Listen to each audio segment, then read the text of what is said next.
ওইটা কয়ে পাগলে ধুলো মেখে, ওইটা কয়ে পাগলে, কয়ে পাগলে ধুলো মেখে। রে ভাই একটু কমবে। নাচিতেছে হরি বলে, হরি বল হরি বল। তোরা কে যাবি পাগলের দলে। বেহালার টোন কমাও, বেহালার একটু টোন কমাও।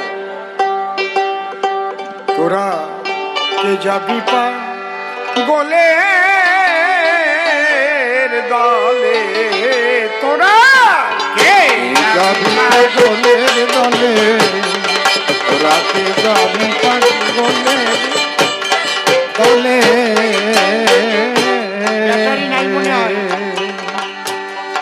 পাগলে ধুলা মেখে, পাগলে ধুলা মেখে, ওরে কয় পাগলে, কয় পাগলে ধুলা মেখে নাচিতেছে হরি বলে। তোরা কে যাবি পাগলের দলে, তোরা কে যাবি পাগলের দলে। দাঁড়িয়ে বলি আপনাদের কাছাকাছি সর্বানন্দের কথায় বড় ব্যথা পেয়েছি। মতুয়াদের মধ্যে পাগল বলে, ও ব্যাখ্যা করে বুঝিয়ে গেছে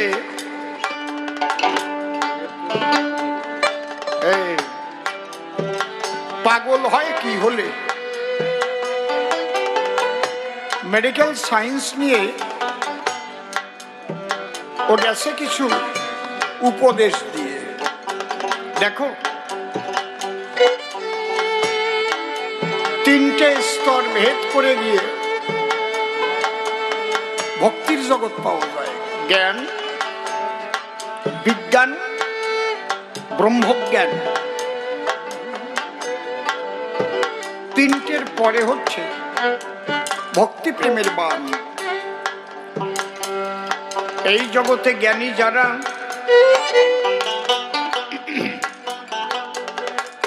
অনেক সম্মান পায় তারা, তার জ্ঞানের দ্বারা হতে পারে জগতের কল্যাণ।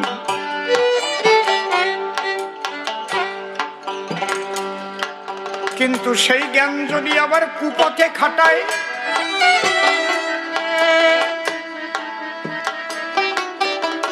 তাহলে সেই জ্ঞানের দ্বারা সিট ফান্ড খোলা যায়, সিটিংবাজি করা যায়, তাতে মানুষের ক্ষতিও হয়।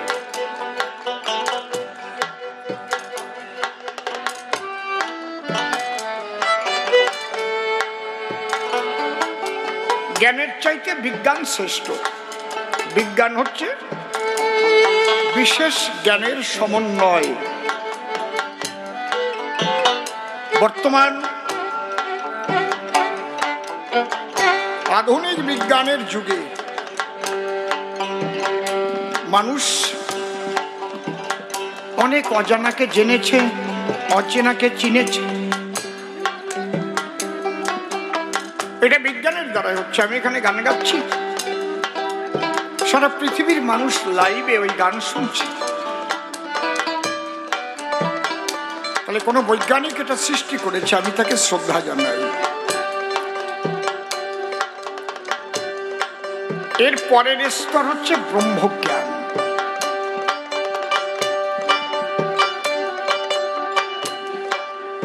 যে সুপ্রিম পাওয়ারের দ্বারায় অনন্ত কোটি ব্রহ্মাণ্ড পরিচালিত হয়।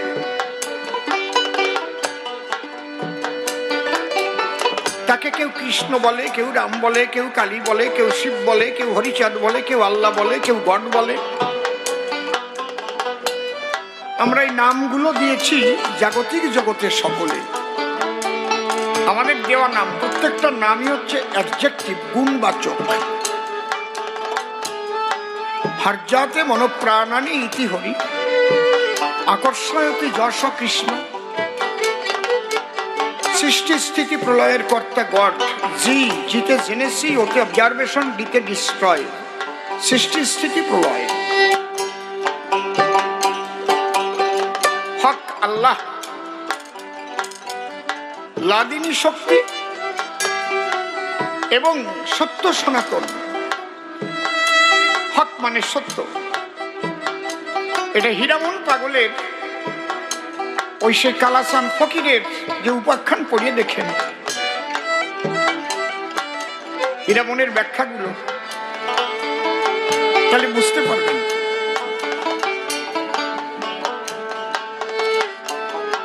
প্রত্যেকটা কিন্তু গুণবাচক। ব্রহ্মজ্ঞানের উপরে হচ্ছে ভক্তি প্রেমের জগৎ।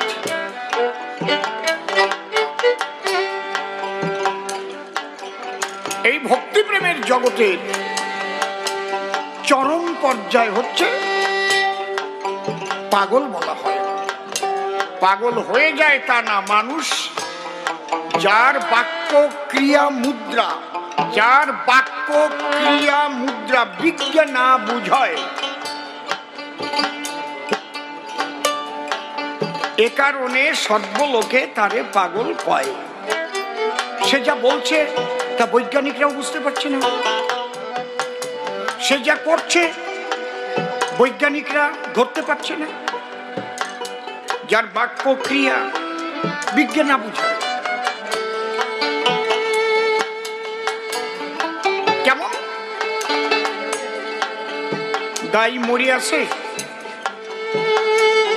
বাসুরটা পাশে বসে কাঁদতেছে, দুধ পায় না, মা মরে গেছে, মরে গিয়ে পেট ফুলে উঠেছে। হীরামন পাগল যাচ্ছে। হীরামন পাগলে দেখার পরে মমতা জেগেছে তার ভিতর। আমার মা ওই যে বুন্ডি কান্না করে, আমার কথা নেই, একবার দাঁড়াইয়ে আমার বুন্ডিরে দুধ দে। গরু তো মরিয়ে পেট ফুলে রয়েছে, ঢোল হয়ে গেছে, মাছি যাচ্ছে নাকের মধ্যে।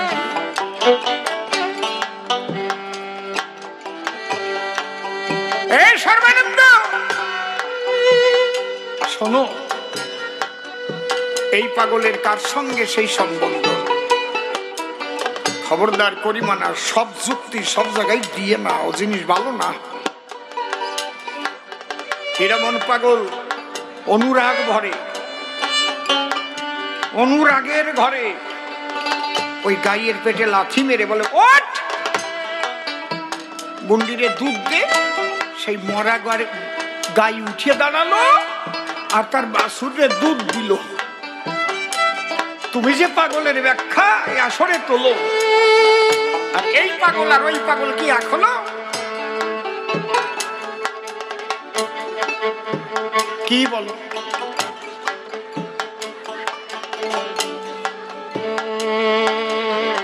আমার কাছে বলুন দেখি, ও যে পাগলের কথা বলে দাঁড়ায় সভাতলে, সেই পাগলরা এইগুলো করতে পারে নাকি? ও তো ওরে ওরে পাগল কয় মানে কোন পাগল? ব্রেন ডিফেক্ট হয়ে গেছে। কি বাবা, ব্রেন আউট হয়ে গেছে। কিন্তু গোলক পাগল, মহানন্দ পাগল, হীরামন পাগল, বিচরণ পাগলের দাড়িকে পাগল, এরা তো সেই পাগল না রে। ছোট একটা গল্প মনে পড়ে, একটা ছেলে স্কুলে পড়ে, মাস্টার বলিছে তারে, খোকা রে, কি ভেরি ভেরি একটা ইম্পর্টেন্ট কোশ্চেন এটা আসবে, যারা চিবিয়ে খায় তাদের বাচ্চা হয়, আর যারা গিয়ে খায় তারা ডিম বাড়ায়, লিখে নিয়ে যা খাতায়। ও লিখে নিয়ে বাড়ি গেছে। ওর বাড়ি 80 বছরের এক ঠাকুরমা আছে, তার একটাও দাঁত নাই। ও মনে মনে ভাবতেছে ঠাকুরমার দাঁত নাই, তাহলে গিলে খায়, ঠাকুরমার ডিম বাড়ায়। মনে আছে ভাবো, আজকে ঠাকুরমার ডিমের মামলেট খাবো।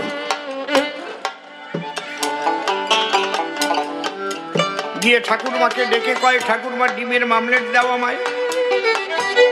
ঠাকুরমা বলে, ডিম কোথায় পাই? আর ছেলেটা বলে ঠাকুরমা তোমার গালের মধ্যে একটাও দাঁত নাই। বলে না, নাই তো। তুমি বিজ্ঞানে ধরা পড়িস, এতদিন ডিমগুলো কোন হাটে পাইকারি দেশ? যারা গিলে খায় তারা ডিম পাড়ায়, আর যারা চিবাইয়ে খায় তাদের বাচ্চা হয়। ঠাকুরমা কয় শিখলি কোন জায়গায়? কয় আমাকে বিজ্ঞানের টিচার শিখাইছে, চল তো টিচারের কাছে গিয়ে বলছো মাস্টার মশাই দিন চারিক বাঁচতাম নাকি, তা তোর বাঁচতে দিবা না মনে হয় কেন? এরা কি শিখাইছে? এই কি বলেছিস রে তোর ঠাকুরমা রে? ছেলেটা কয় মাস্টারের দ্বারে। মাস্টার মশাই আপনি কন, আপনি লিখে দিয়েছেন কিনা যারা গিলে খায় তারা ডিম পাড়ায়, আর যারা চিবাইয়ে খায় তাদের বাচ্চা হয়? বলে হ্যাঁ, তো পরীক্ষা আসবে, বুঝিস না? আমি তো বুঝি, ওই বুড়ি তো বোঝে না। বুড়ির মুখে হাত দিয়ে দেখো, তাই একটাও দাঁত নাই। বুড়ি প্রত্যেক দিন গিলে গিলে খায়, আর ডিম পাড়াইয়ে পাইকারি দেয়, আর আবার একটা ডিমের মামলেট দেয় না। মাস্টার করে মানা, খোকারে তুই বড় বোকারে, বিজ্ঞানের যুক্তি নিয়ে বুড়ির গালের মধ্যে ঢুকুস নিয়ে। তাই তোমারেও করি মানা, ওই ব্রেন ডিফেক্ট পাগলদের তুমি এই ভাবের পাগল প্রেমের পাগলের বাজারে তুলনা দিয়ে না, বুঝলে?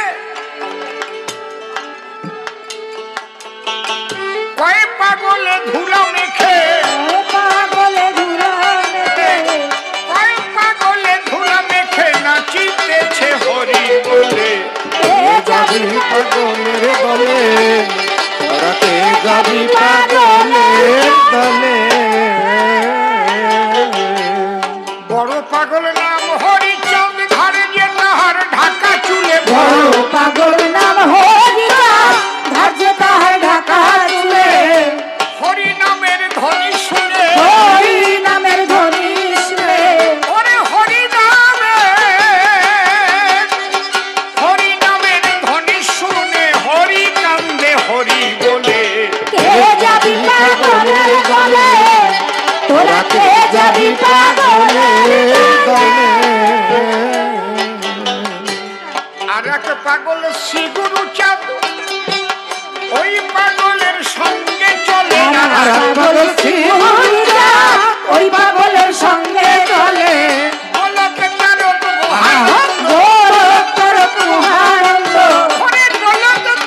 মহানন্দ, পাগল হলো হরি বলে। কে যাবি পাগলের দলে, তোরা কে যাবি পাগলের দলে। ওরা কান্দি মিলায় মেলা, মিশে কয় পাগলের দলে। ওরা কান্দি মিলায় মেলা, মিশে কয় পাগলের দলে। ঠাকুর নগরে মিলায় মেলা, মিশে কয় পাগলের দলে। ঠাকুর নগর মিলায় মেলা, মিশে কয় পাগলের দলে। অধম শিব বলে আমি যাব, অসীম বলে আমি যাব, অধম শিব বলে, অধম শিব বলে আমি যাব। অসীম বলে আমি যাব। ঠাকুর ভাবা পাগলার বলে। কে যাবি পাগলের দলে, তোরা কে যাবি পাগলের দলে।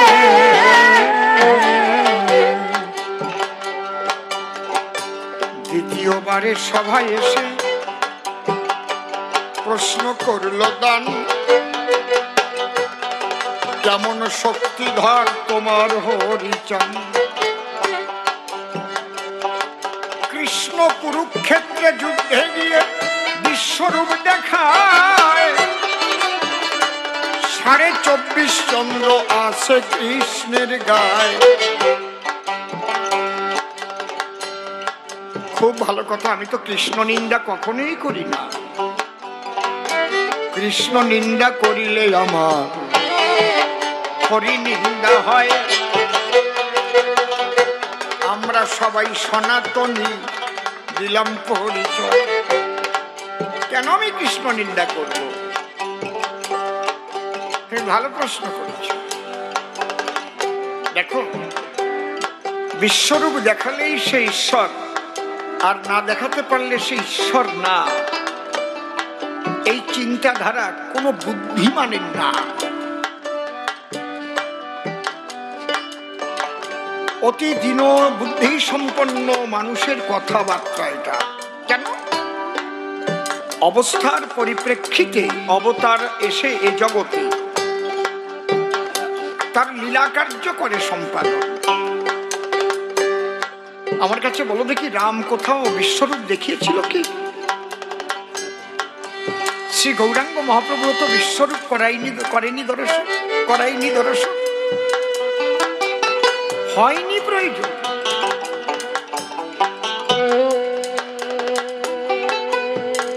ভগবানের উদ্দেশ্য ছিল কি?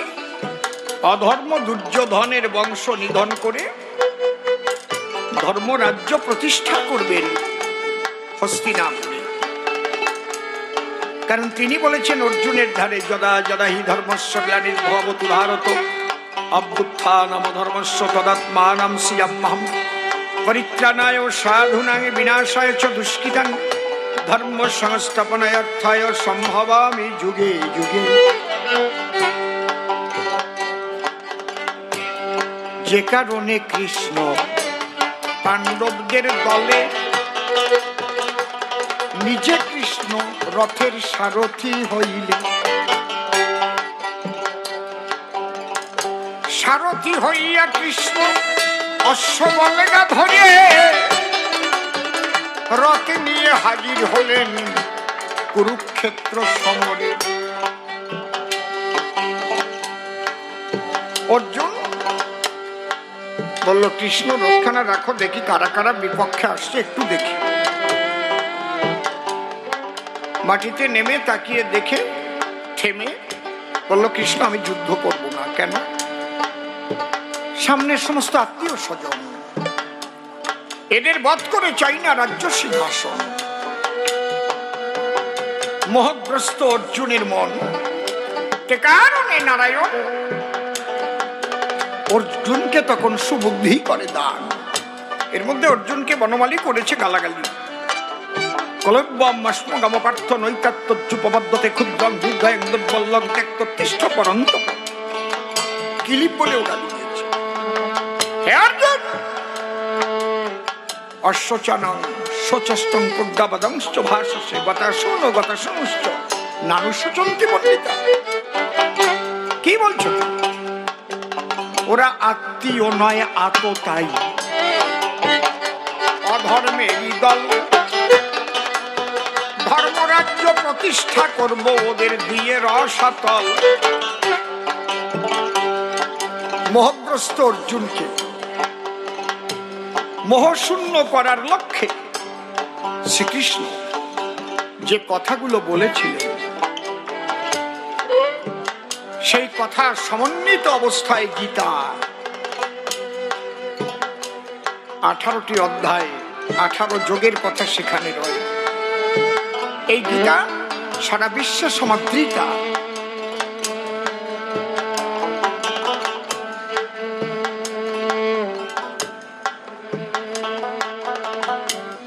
প্রয়োজন হয়েছিল সেখানে তাকে বিশ্বরূপ দেখাতে। হরিচাঁদের যদি তেমন প্রয়োজন হতো, অবশ্যই বিশ্বরূপ শ্রীহরি দেখাতো। যদি প্রয়োজন হতো, সেই পরিস্থিতি তো হয়নি। তবে হরিচাঁদ ওই কৃষ্ণ মূর্তি নিজের অঙ্গে ধরে দেখিয়েছে। তাহলে কৃষ্ণ 24.5 চাঁদ আর হরিচাঁদ 1 চাঁদ, তাহলে গড়ে 25.5 চাঁদ হয়ে গেল না? যদি বলেন কবে দেখান? কালা মৃধায় বাড়ি, নাম কমল দাস, হরিলীলামৃতে তারক করেছে প্রকাশ। সব ফেলে যাবে সে মধুর বৃন্দাবন, ভজিবে দেখিবে সেই মদন মোহন। হা কৃষ্ণ বলে একটু কমাও। চলে বৃন্দাবনের পথে হরিচাঁদ ঠাকুর কিন্তু ছিল ডাঙ্গাতে। হরিচাঁদ ঠাকুর দেখতে পেল কমল দাস সত্যি সত্যি পরম ভক্ত হলো। সে বৃন্দাবনে যাচ্ছে কৃষ্ণ দর্শনে। ঠাকুর মনে মনে ভাবলেন, এত বড় ভক্ত, এ কেন কষ্ট করে বৃন্দাবনে যাবে গো? কারণ ও তো জানে না সেই ব্রজবিহারী এসে হয়েছে ওরা কালীর হরি। সেই চলার পথের পাশে শ্রীহরি গিয়ে দাঁড়াইল, শ্রীকৃষ্ণ মূরতি শ্রীহরি ধরিল। দূর হইতে কমল দাস দেখিবারে পায় কৃষ্ণচন্দ্র দাঁড়াইয়ে আছে দেখা যায়। আমি যার আশায় যেতে চেয়েছিলাম গো মধুর বৃন্দাবন, সেই তো দাঁড়িয়ে আছে মদন মোহন। হা কৃষ্ণ বলিয়া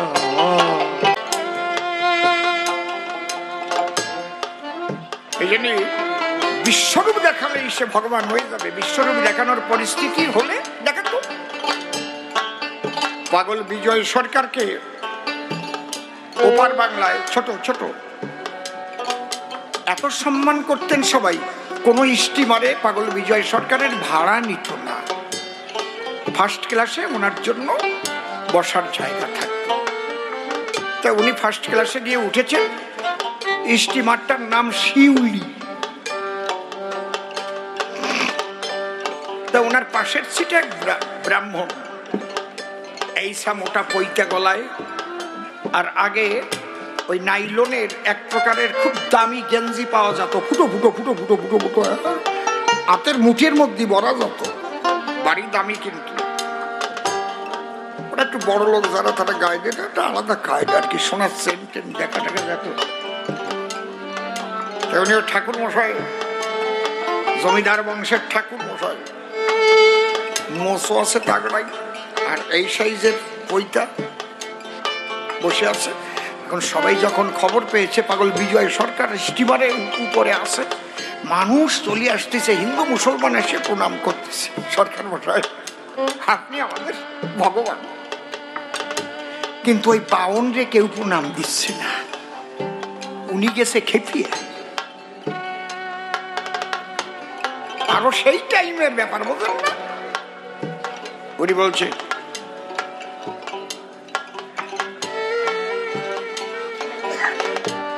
কি হলো?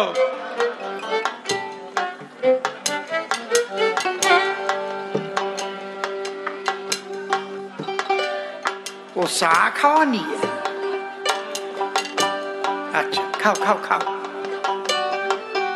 এখন ওই ঠাকুর মশাই বলছে, মনে মনে তো রাগিয়ে ট্যাপা মাছের চাইতে বেশি ফুলিছে। আচ্ছা, তোমার নাম কি? হে বলে, ঠাকুর মশাই আমার নাম বিজয় সরকার। তুমি কি করো? একটু কবি গান করি। ও, নাম শুনেছি, বিজয় সরকার কবি গান করে। আচ্ছা, তাই তোমাকে সবাই ভালোবাসে, তাই সবাই ছুটে এসে করছে নমস্কার বিজয় সরকার। আচ্ছা বিজয়, তোমার দেখা যখন পেয়ে গেলুম, তুমি একটু কবি গান শোনাও তো আমাকে। বিজয় সরকারের তো ঠোঁট কাটা, ছোটবেলায় তেঁতুল পাড়তে যাইয়ে গাছের তে পড়িয়ে যাইয়ে ঠোঁট কাটিয়ে গেছিল, তেঁতুলের শিকড়ের পরে পড়িয়ে, এই জায়গাটা ঠোঁট কাটা ছিল। আর উনি তো ভয় টয় পাত না।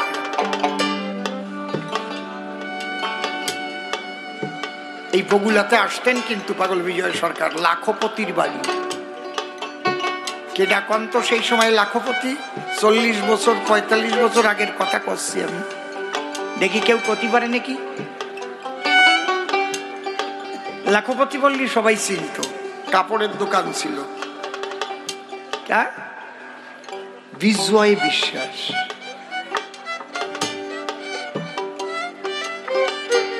ওনার দোতলার উপরে আমি একটা কথা কয়ে ধরা খেয়ে গেলাম। আমি শুনলাম ওখানে আসছে, আমি পাগলের মতো ছুটে আসলাম, এসে প্রণাম করিস। বলছে শ্বশুর মশাই কেমন আছো? ভালো আছো? আমি বলছি ভালো না থাকলে কি আর আসতে পারতাম? কয় কথাটা ভুল হয়ে গেল না? তারপরে যে কয়টা কথা বললেন আমি চোখের জলে ভাসতে লাগলাম, পা দুখানা বুকে জড়িয়ে ধরলাম। পাগল বিজয় সরকারটা যখনই বলিছে, আচ্ছা বিজয় তুমি তো কবি গান করো, আমার একটু কবি গান শোনাও তো দিদি। পাগল বিজয় সরকার কয় ঠাকুর মশাই আপনি একটু শ্রাদ্ধ করেন তো। এই যে কি বলছো তুমি? কার শ্রাদ্ধ করবো? উপকরণ কোথায়?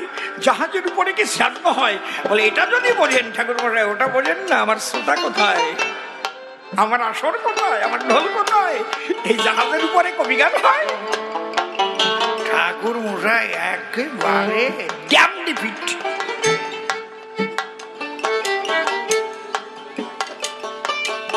কবি গান গাই বলে কি জাহাজের উপরে ওই জায়গাও গাঁথি হবে ফার্স্ট ক্লাসে? ওনার কথায় এই যুক্তি আসে যে শ্রীকৃষ্ণ দেখিয়েছিল বিশ্বরূপ, যে কারণে তিনি সর্বশক্তিমান। তাহলে রাম দেখাই নাই, রাম সর্বশক্তিমান না, কৃষ্ণ গৌরাঙ্গ না। আমার কথা হচ্ছে কোন ঘটনা ঘটতে গেলে তার পরিবেশ দরকার, পরিস্থিতি, পরিবেশ, দেশ, কাল, পাত্র, স্থানকাল পাত্র বিশেষে অবস্থার পরিপ্রেক্ষিতে লীলা হয়। কুরুক্ষেত্র যুদ্ধ যখন এতে হলো, যে কারণে বিশ্বরূপ দেখার দরকার পড়েছিল, রামলীলায় দরকার হয় নাই গো, গৌর লীলায় আর হয়নি তো দরকার, হরিলীলায় দরকার হয়নি বললাম তো বোধা।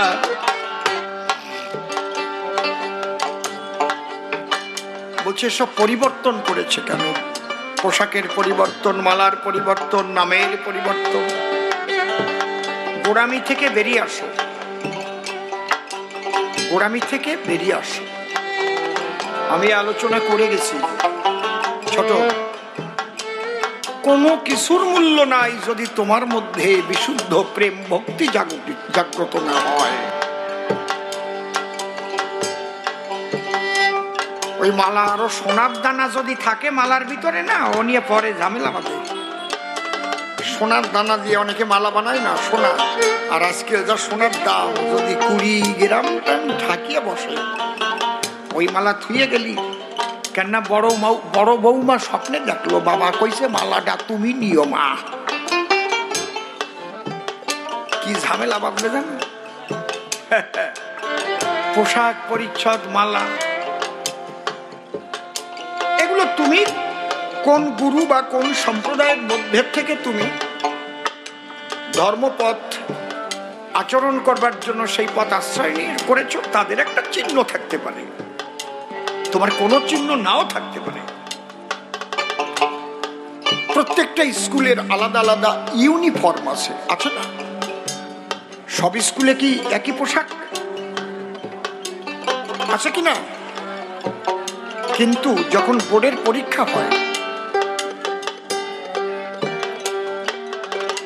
তখন কি লেখাপড়া যদি ভালো করে সারা বছর না করে ওই পোশাকের উপর মার্কস দেয়? যদি ইউনিফর্ম পরে মাধ্যমিক দিতে যায়, কিছু লিখতে পারলো না, সাদা খাতা দেয়, ওই ইউনিফর্মওয়ালা ছবিটা তুলে সেলফি তুলে ওইটা নিয়ে লাগাই দিয়ে কি আসলো, মার্কস দেবে কি? গোল গোল হাসির ডিম। বোর্ডের পরীক্ষার সময় কোন রকম পোশাক ওই রকম নির্দিষ্ট থাকে না, ঠিক তেমন তোমার কর্মের বিচার হবে। তোমার কর্মফল তুমি পাবে। কে কি পোশাক পরেছে, কে কিসের মালা নিয়েছে, যদিও প্রত্যেকটা মালার মধ্যে তথ্যগত অনেক রকম কিছু লুকিয়ে আছে। তুলসী মালার প্রচুর গুণ আছে, তুলসী গাছের অসংখ্য গুণ আছে।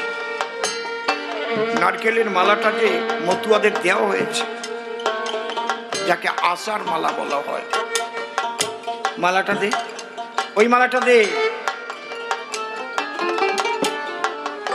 এই ফুলগুলো যদি আলাদা আলাদা থাকতো, একে মালা বলা হতো কি?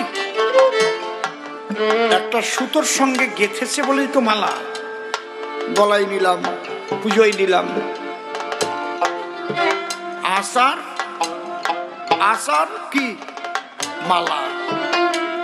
তোমার আচার ব্যবহার বাবা হরিচাঁদের বাণী সুতোর সঙ্গে গেঁথে আচার মালা করো, সুন্দর। বেভিচার ত্যাগ করো, অনাচার ত্যাগ করো, আচার মালা পরে আচার ব্যবহার সুমধুর করো। এর প্রত্যেকটার মধ্যে ফিলোসফি আছে, এমনি এমনি না। একটা নারকেলের সমস্ত টুক মানুষের কল্যাণে লাগে, কোনো টুক ফেলানো যায় না। নারকেলের আশা দিয়ে যাও, ওড়ন বানাতো, ডাল দেওয়া ওড়ন, ওরে নেমন্তন্ন খাতাম। কি মনে নাই তা? নারকেলের চোকলা পুজোয় ধুনো দিতে লাগে, কিচ্ছু ফেলানো যায় কি? তাহলে তোমার জীবন এমন হবে, কোন টুক যেন বাতিলের খাতায় না যায়, সমস্ত টুক যেন মানুষের সেবায় তুমি নিয়োজিত থাকো। আচার ব্যবহার সুন্দর করো, আচার মালা করে পড়ো, আচার মালা করো। ছড়ানো ছিটানো আচার ব্যবহার না। এখন এই আচার মালা পরে যদি কেউ বেভিচার করে, তারে কি করবেন মতুয়ারা দেখেন চিন্তা করে। ওটা হুগলি ছিল না, হুগলি ওই যে গোসাইরি পিঠাবার জন্য গেছিলাম চলা নিয়ে, আমরা কবি গান গাইছিলাম। ওটা কোন পল্লী জানো? ক্ষুদিরাম পল্লী না কি নাম? হ্যাঁ,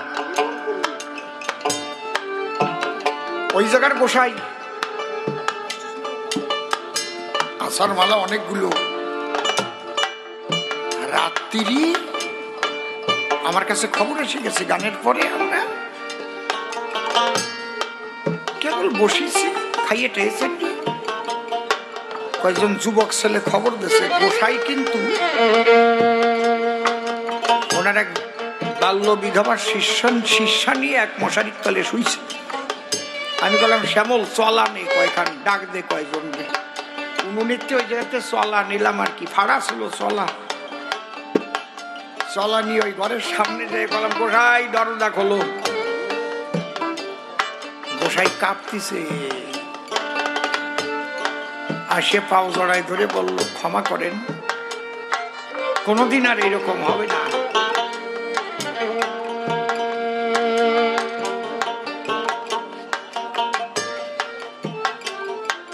বললো আমার মাতাম টাতাম দিয়ে খুব গা গতর ব্যথা হয়েছিল, তো তাই ওনারে একটু গা টিপতি নেছে বলে।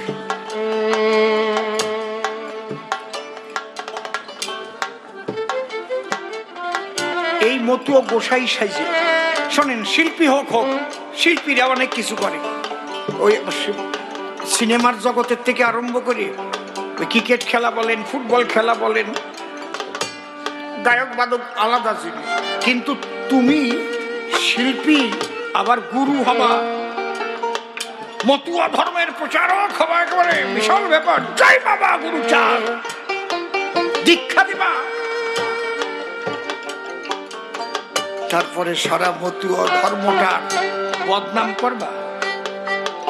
এদের আপনারা ছেড়ে দেবেন? ছেড়ে দেবেন নাকি না উচিত শিক্ষা দেবেন? সে যে হোক,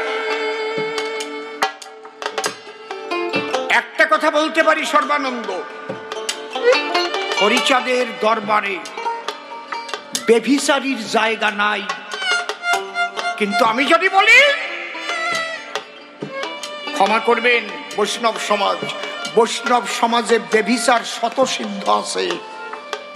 বেভিচারী একটা মতই আছে, নিজের বউকে ফেলে দিয়ে পরের বিধবা টিধবা নিয়ে তারপরে কুলু কুলু কুলু কুলু, শাখাও নাই, সিন্দুরও নাই, আবার ইন্দুরির কাজ বন্ধ হয় নাই।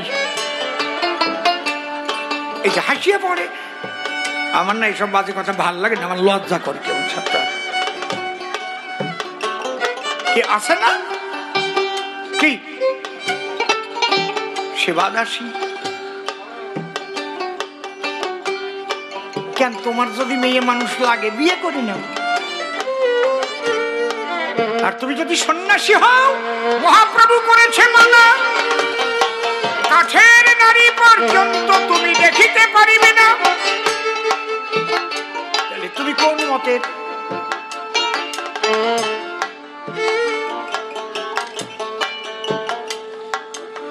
এই জন্য আমার অশ্বিনী কর্তার গান আছে, আমার হরিচাঁদের অপার লীলারে লীলা বোঝে সাধ্যকার, লয়ে নিজ নারী ব্রহ্মচারী এলেন ঘুচাইতে বেভিচার। কোন বেভিচারের জায়গা মতুয়াদের মধ্যে নাই নাই নাই। বেভিচার যে করুক তাকে ছাড়বেন না। তবে বুঝবো আপনারা পরিশুদ্ধ, আমরা পরিশুদ্ধ। তাহলে আজকে আমরা কি নিয়ে বাড়ি যাব? যত ধর্মমত পৃথিবীতে যাবৎ সৃষ্টি হয়েছে, যত ধর্মমত, আদি ধর্ম হচ্ছে সনাতন ধর্ম। কারণ যীশু খ্রিস্ট না জন্মালে খ্রিস্টান ধর্ম হতো না, বুদ্ধদেবের জন্ম না হলে বৌদ্ধ ধর্ম নামে পৃথিবীতে কিছু আসতো না, মুহাম্মদের জন্ম না হলে ইসলাম ধর্ম বলে কেউ জানতো না। ঠিক বলছি তো না নাকি? গুরু নানক জন্ম না নিলে শিখ ধর্ম বলে কিছু হতো না। তাহলে এর আগে মানুষ কি ধর্মী ছিল? সনাতনী। সেই সনাতনীদের তিনটে সাধনার পথ, জ্ঞান যোগ ভক্তি, তিন সাধনের বসে ব্রহ্ম আত্মা ভগবান ত্রিবিধ প্রকাশে। সেই ভক্তির সাধনা, ভক্তির সাধনার দ্বারাই নিরাকার ব্রহ্মকে সাকারে এনে দর্শন করা যায়। এবং সেই ভক্তির সাধনায় কি করে ঈশ্বর লাভ হয় তার কতগুলো নিয়ম আছে, খুব বেশি না। কি যেন বলতে গেলাম, হ্যাঁ, শুধু হরি নাম করলে হবে না। প্রেম জগৎ, যদি তুমি বিশুদ্ধ প্রেমিক হতে চাও তাহলে তোমাকে কয়েকটা বিশেষ বাক্য পালন করতে হবে। পৃথিবীর সমস্ত ধার্মিকদের বলা হচ্ছে, সমস্ত ধার্মিকদের, সমস্ত ধর্মের।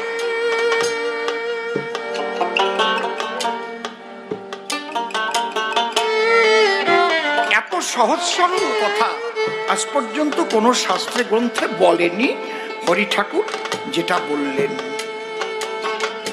লয়ে নিজ নারী ব্রহ্মচারী সচ্চরিত্র রবে, হাতে কাম মুখে নাম সদা সত্য কথা কবে। পরসতী পরমতি প্রভু নাচ পড়শিবে, তুমি না ডাকিলে হরি তোমারে ডাকিবে। সত্যবাদী জিতেন্দ্রিয় হইবে যে, না থাকুক তার ক্রিয়াকর্ম হরি তুল্য সে। তাহলে আজকের থেকে চেষ্টা করি আমরা, কালকের থেকে সকালের থেকে আমি সত্যি কথা বলবো, পিতৃধন সৃষ্টি ছাড়া বেবিচারে নষ্ট করব না। 6টা মাস পালন করে দেখেন, আপনার গতি, আপনার মতি, আপনার রতি যদি পরিবর্তন না হয়, আপনি আলাদা মানুষ হয়ে যাবেন।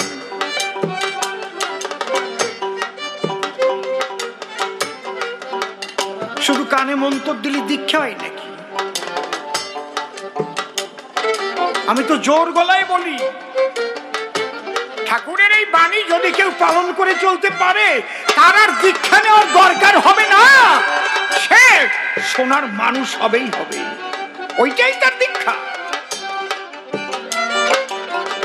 কানে মন্তর দিল,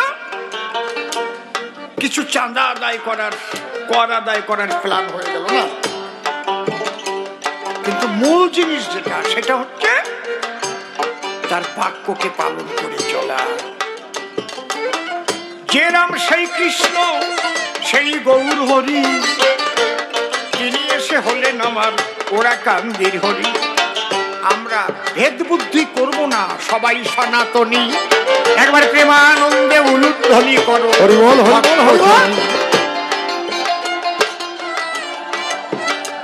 আমরা যেন কাউকে ভাগাভাগি না করি, আমি মতুয়া তুমি কৃষ্ণ ভক্ত তুমি বৈষ্ণব, আরে আমরা আলাদা, জানো তো এরকম এরকম। যদি আপনার ধর্ম রক্ষা না হয় না, সামনে বিরাট বিপদ আছে। যদি ঐক্যবদ্ধ আপনারা না হতে পারেন, যত বিভক্ত হবেন তত আপনার রক্ত ঝরবে। আর ঐক্যবদ্ধ হতে পারলে, সংঘবদ্ধ হয়ে প্রতিবাদ করতে পারবেন সেই কণ্ঠস্বর নিয়ে। তাই মতুয়া বৈষ্ণব রাম ভক্ত কালী ভক্ত সবাই আমরা একই সনাতনী, এই মন্ত্রে দীক্ষা নিয়ে সবাই করো উলুধ্বনি হরি বল। রাধা কৃষ্ণ নিতাই গৌর, রাম সীতা এলো, এদের প্রীতি প্রেমানন্দে হরি হরি বলো। হরিচাঁদ হয়ে ওরা কান্দি আসে, পরিষ্কার বলিয়ে গেলাম সভ্য সভা পাশে।